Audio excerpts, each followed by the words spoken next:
Halo semuanya, kembali lagi di Ngobrol Daring di Masivo yang ketiga. Nah, di sesi kali ini ngobrol daring bareng salah satu alumni dari Teknik Informatika Fakultas Ilmu Komputer yang merupakan mahasiswa yang pernah lolos di PIMNAS. Nah, apa sih PIMNAS itu? Nanti kita simak ya di video kali ini. Nah, sebelumnya aku pengen nanya kabar dulu ke teman-teman semua yang nonton video ini. Gimana kalian di rumah? Semoga kalian tetap sehat selalu dan jangan lupa 3M-nya ya. Tetap jaga jarak, pakai masker, dan juga jangan lupa mencuci tangan. Oke, langsung aja buat mulai ngobrol daring kita hari ini. Kita langsung aja kenalan sama narasumber kita. Silakan Mas, kenalin dulu. Oke, sebelumnya Assalamualaikum warahmatullahi wabarakatuh. Waalaikumsalam warahmatullahi wabarakatuh. Karena nama kata sayang, aku mau perkenalan dulu. Perkenalkan, nama aku M. Suwandoro. Aku dari alumni Teknik Informatika 2015, Fakultas Ilmu Komputer.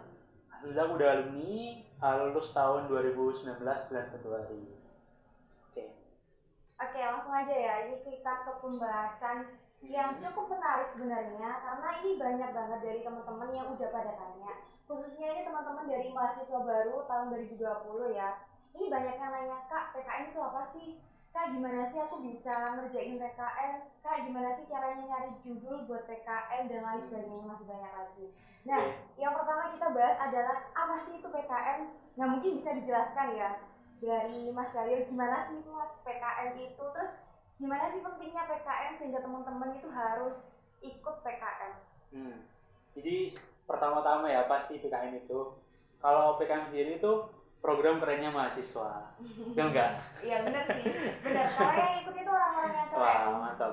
Jadi kalau arti dari PKM sendiri itu program kreativitas mahasiswa. Nah, program ini pastinya setiap tahunnya itu diadain oleh Kemendikbud untuk para mahasiswa di seluruh Indonesia gitu. Jadi ada beberapa bidang nih di PKM nanti.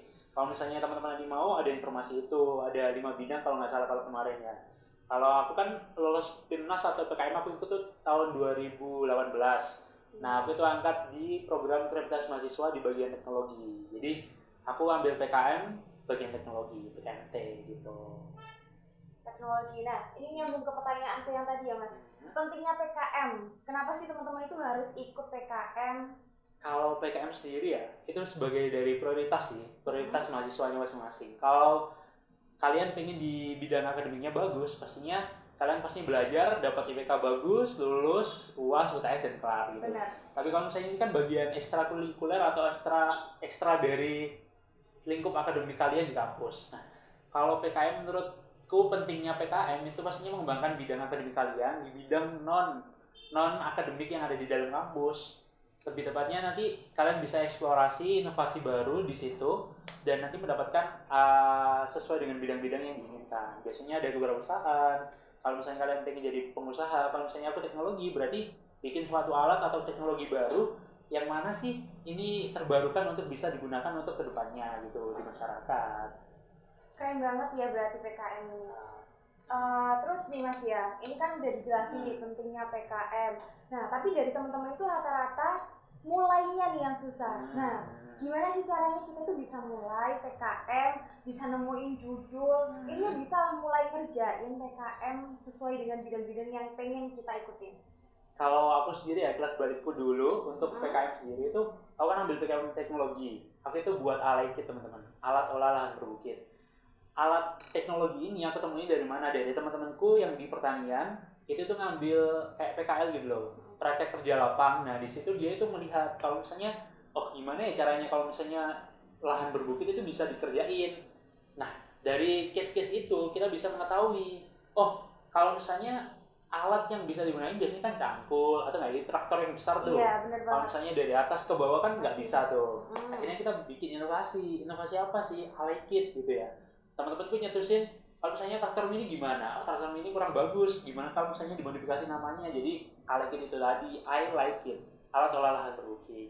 Jadi gitu. Nah dari case-case yang ada, kalau misalnya memulai, kita sekarang kan duduk. Nah duduk gimana caranya nyaman, ya itu bisa dibuat untuk teknologi interior, kalau misalnya teknologi desain.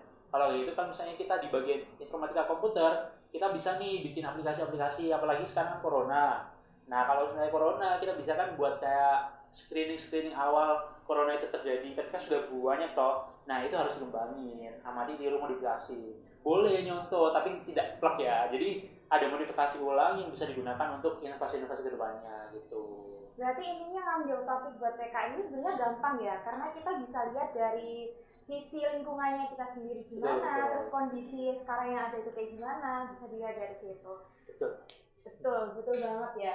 Nah, ini kan bahas soal judul, terus habis itu topik dan lain sebagainya. Terus nih Mas kan dulu sempet lolos Timnas ya kan? Timnas tahun 2018 kalau nggak salah. Tahun 2018 pakai judul I Like It, bener ya? Nah, gimana sih pengalaman dulu pas waktu lolos Timnas dan gimana step-stepnya Mas kok bisa sih sampai lolos Timnas dari PKM sampai ke Timnas? Oke, jadi program prioritas mahasiswa ini ada beberapa tahapan. Kalau misalnya teman-teman atau nanti bisa sharing-sharing di sini, tahapan pertama itu kita ngumpulin proposal nih, pastinya di online. Proposal, nah aku dulu itu proposal masuk itu 24.000 proposal seluruh Indonesia. Wow, gila. Jadi 24.000 proposal itu nanti dimasukin di satu database yang mana di itu Kemenristek-Dikti. Di situ nanti akan diseleksi.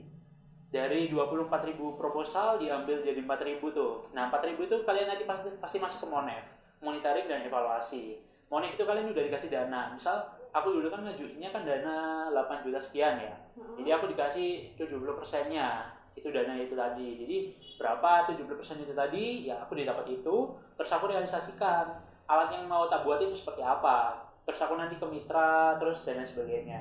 Setelah 4.000 proposal dimonitoring evaluasi, itu kalian nanti ada kayak ujiannya gitu, jadi kalian nanti dites di situ. Ada tesnya juga ya? Ada, jadi lebih ke presentasi alat kalian seperti apa, berguna apa enggak, terus nanti ada jurinya. Setelah juri dinilai, nanti kalian pastinya akan lolos lagi. Nah dari 4.000 itu tadi akhirnya lolos menjadi 400 Indonesia. 400 Indonesia, wow keren banget. Dari 24.000 sampai jadi 400 itu perjalanan yang luar biasa ya, nggak bakal mudah. Kalau misalnya 400 itu tadi kan seluruh bidang tuh, ada kan 5 bidang atau berapa bidang. Nah kalau misalnya aku sendiri teknologi itu ada dua kelas, yang mana satu kelasnya itu ada isi hampir 20.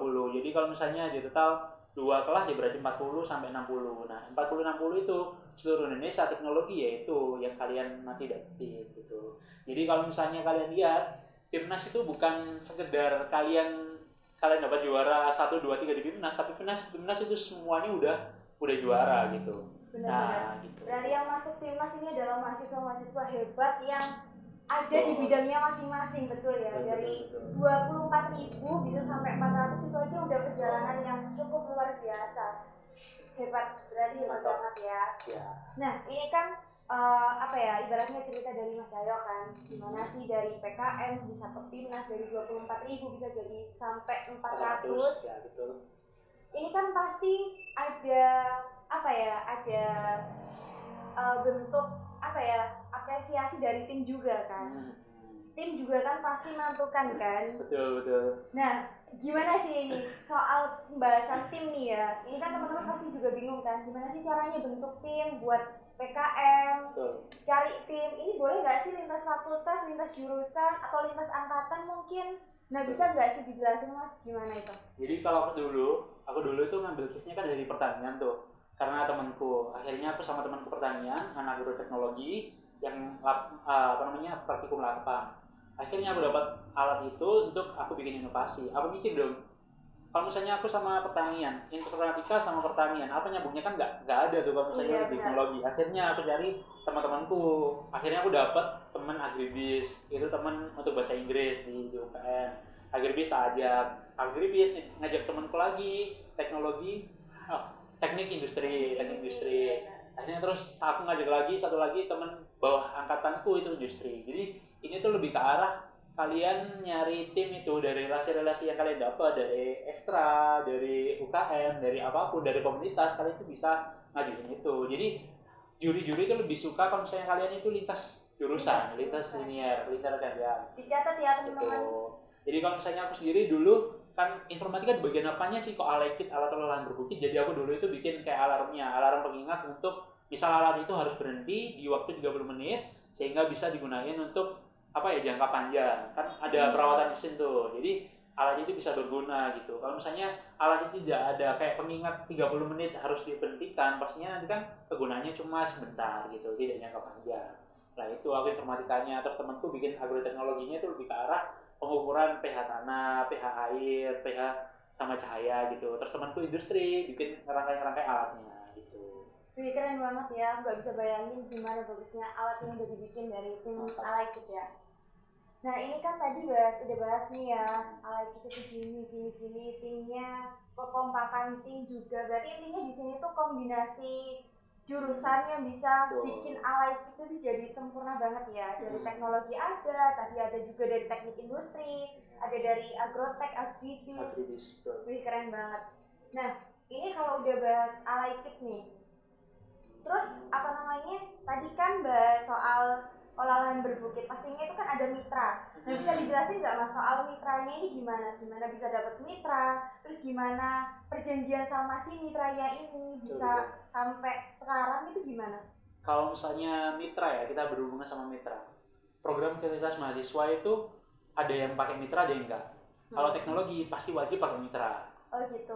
Kalau misalnya kayak perusahaan itu kita berdiri sendiri bisa demikian. Terus kayak dan lain sebagainya itu banyak. Tapi kalau misalnya kita bahas teknologi yang ada mitranya, itu aku dulu dapat mitra itu dari dosen temanku itu tadi. Dosen temanku itu tadi gara-gara ada praktikum lapang, kita disalurin. Kita mau bikin ini Pak, Bu, kita mau realisasikan inovasi yang kita buat gitu. Akhirnya dosen kita mengetahui itu sehingga kita bisa terjun di situ. Kalau misalnya nanti kita udah punya ide luar atau ide-ide yang gila nih, misal aku mau bikin alat yang malah alat itu belum ada, tapi belum ada apa namanya, belum ada mitra, gimana nih caranya, bisa dikonsultasikin ke dosen-dosen gitu. Kalau misalnya kita pas ntar kan dapat dosen pembimbing, terus ada dosen pembimbing itu punya teman-teman dosen yang lain, nah itu bisa lewat situ. Jadi kita nggak usah risau, kita pokoknya mikirin inovasinya dulu kayak gimana, terus nanti teknologinya seperti apa, bisa digunain masyarakat apa enggak, berguna apa enggak, nah itu baru kita cari mitra. Kalau misalnya udah punya mitra duluan sebelum case-nya dapat, itu lebih bagus. Jadi, oh aku lihat kok itu bapaknya kesusahan ini ya, nah aku mau bikin ini, inovasi gitu, bisa, mantap lebih. Bagus ya. Terus ini mas bahas soal apa namanya dosen pembimbing ya. Mas dulu caranya bisa dapat dosen pembimbing itu kayak gimana? Bisa sampai support, sampai mas bisa ke PIMNAS itu seperti apa? Tuh, kalau dosen pembimbingku dulu lebih ke arah aku ngajuin. Kalau misalnya ke dosen pembimbing, aku mau dosen pembimbing ini, aku pengen ini, dosen pembimbingku support dan dia tahu dan paham di daerah itu, ya udah gitu. Jadi lebih ke arah kita kalau misalnya kita yang nyari sih, kalau misalnya ditentuin lebih bagus. Kalau misalnya ditentuin, aku sebenarnya nggak mau sama bapak ini, itu nggak usah diresauin. Pastinya nanti bapak itu pasti bantu kita semaksimal mungkin kalau misalnya kita bisa saling kolaborasi sih gitu. Berarti di sini peran kolaborasi antara mahasiswa yang ikut dan juga dosen pembimbing cukup penting ya buat kesuksesan PKM yang akan kita bangun. Nah kalau misal udah bahas nih mas dari PIMNAS dan lain sebagainya, sekarang nih aku mau tanya pertanyaan terakhir ya mungkin ini, tips and trick gimana sih caranya dari 24.000 bisa jadi 400, dari yang semula PKM ide gila terus bisa jadi realistis dan lain sebagainya. Mungkin bisa dibagi nih buat adik-adik atau teman-teman yang mau memulai PKM, tips and tricksnya. Jadi kalau misalnya menurutku ya tips and tricknya dari aku sendiri itu pokoknya kita niat. Pertama itu niat. Jadi kalau misalnya kita udah punya inovasi nih atau ide gila di pikiran kita, tapi kita nggak diniatin, ya udah gitu, terbengkalai gitu. Nanti pastinya udah ada inovasi baru lagi. Jadi ide kita itu nggak tercurahkan gitu, nggak terrealisasikan ya. Sehingga kita nanti kalau misalnya buat sesuatu itu harus yang pertama itu niat, karena kalau menurutku niat itu memulai segalanya, itu yang pertama. Yang kedua kita cari tim yang solid sih. Kalau aku dulu karena memang masih belum sibuk-sibuknya dan itu memang kita gental-gentalnya aku pengen nih harus ada satu pencapaian di kuliah ini kayak gimana, yaitu aku mau nunjukin ke salah satu bidang, ya udah ke PIMNAS itu akhirnya. Kalau di bidang-bidang yang lain kalian juga bisa. Terus yang ketiga pastinya relasi kita sama Tuhan sih kalau menurutku. Itu bisa dijadiin yang pertama bahkan sebelum niat. Jadi kalau kita ada apa namanya ya, kerja keras, pastinya kita kan juga membuahkan hasil. Iya. Nah, kalau membuahkan hasil, pastinya juga kan karena yang di atas. Nah, itu tergantung relasi kalian dengan Tuhan seperti apa. Wow, keren ya. Jadi jangan lupa kalau misal kalian niat untuk memulai sesuatu, jangan lupa juga relasinya dengan Tuhan. Benar. Nah, ini kan udah disampaikan nih semuanya, hampir semuanya ya sudah diceritakan. Mulai dari apa sih itu PKM, pentingnya PKM, gimana Mas Cahyo dulu dengan tim Alaikid bisa sampai lolos timnas yang semula dari peserta 24.000 sampai bisa jadi 400. Itu adalah pencapaian yang luar biasa dari tim Alaikid, dan itu juga cukup membanggakan UPN ya karena prestasi yang luar biasa. Yeay. Nanti saja kalian. Nah, buat teman-teman ingat ya, ini adalah waktunya kalian buat ngembangin ide kreatif kalian, inovasi kalian dicurahkan. Jangan cuma sekedar ide yang dibuang ya. Atau enggak direalisasikan. Iya benar banget, mubazir. Mending langsung aja diikutin lomba, diikutin PKM. Nanti siapa tahu lolos timnas, itu adalah rezeki kalian. Bonus, benar bonus.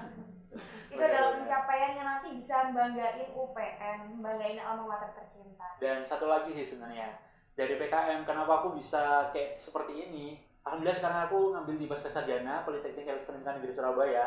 Karena apa? Aku juga kan ngambil di beasiswa Kemendikbud di masyarakat berprestasi.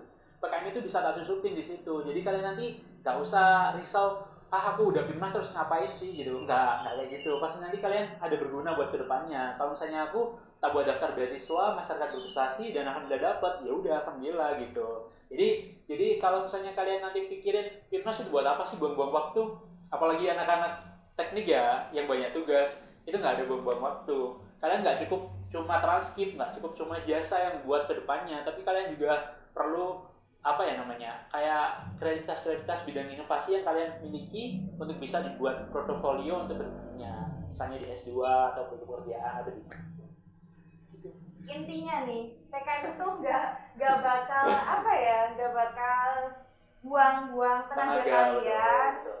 Nantinya tuh pasti bermanfaat kok. Semua kegiatan yang kalian laksanakan sekarang, yang kalian lakuin sekarang, entah itu di PKM atau mungkin di lomba-lomba yang lain, itu pastinya nanti akan bermanfaat suatu saat. Nah, terakhir pesan buat adik-adik gimana nih Mas? Buat teman-teman yang sekarang ini masih lagi gencar-gencarnya kuliah, yang belum mikirin buat cari-cari lomba, cari prestasi sana sini. Ya apalagi teman-teman yang nggak ikut Ormala ya, mungkin agak lebih fokus kuliah aja. Ini gimana nih Mas? Agak.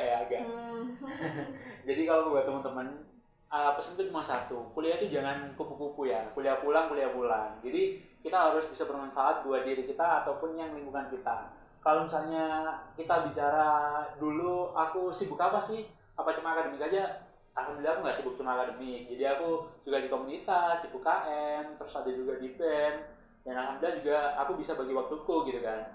Nah kalau misalnya buat kalian, pesannya itu cuma satu, jangan kupu-kupu, kalian jangan takut memulai. Kalau misalnya kalian gagal, itu adalah sebuah permulaan untuk kalian bisa berhasil. Kalau misalnya 2 kali gagal, itu buat evaluasi kedepannya lebih berhasil.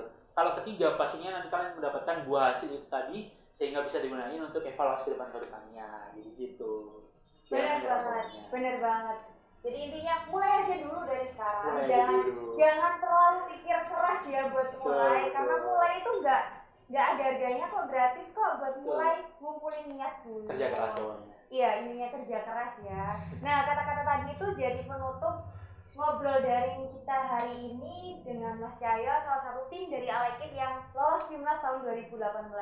Nah, di sini harapannya dari podcast yang sudah kita terbitkan kali ini bisa jadi bekal buat teman-teman yang ingin memulai, terutama ini memulai PKM ya. Gimana sih caranya, cari judul, cari topik tadi juga sudah dijelaskan. Nah, sekarang tinggal teman-teman mulai aja dari sekarang. Oke, terima kasih dan wassalamualaikum warahmatullahi wabarakatuh. Waalaikumsalam warahmatullahi wabarakatuh.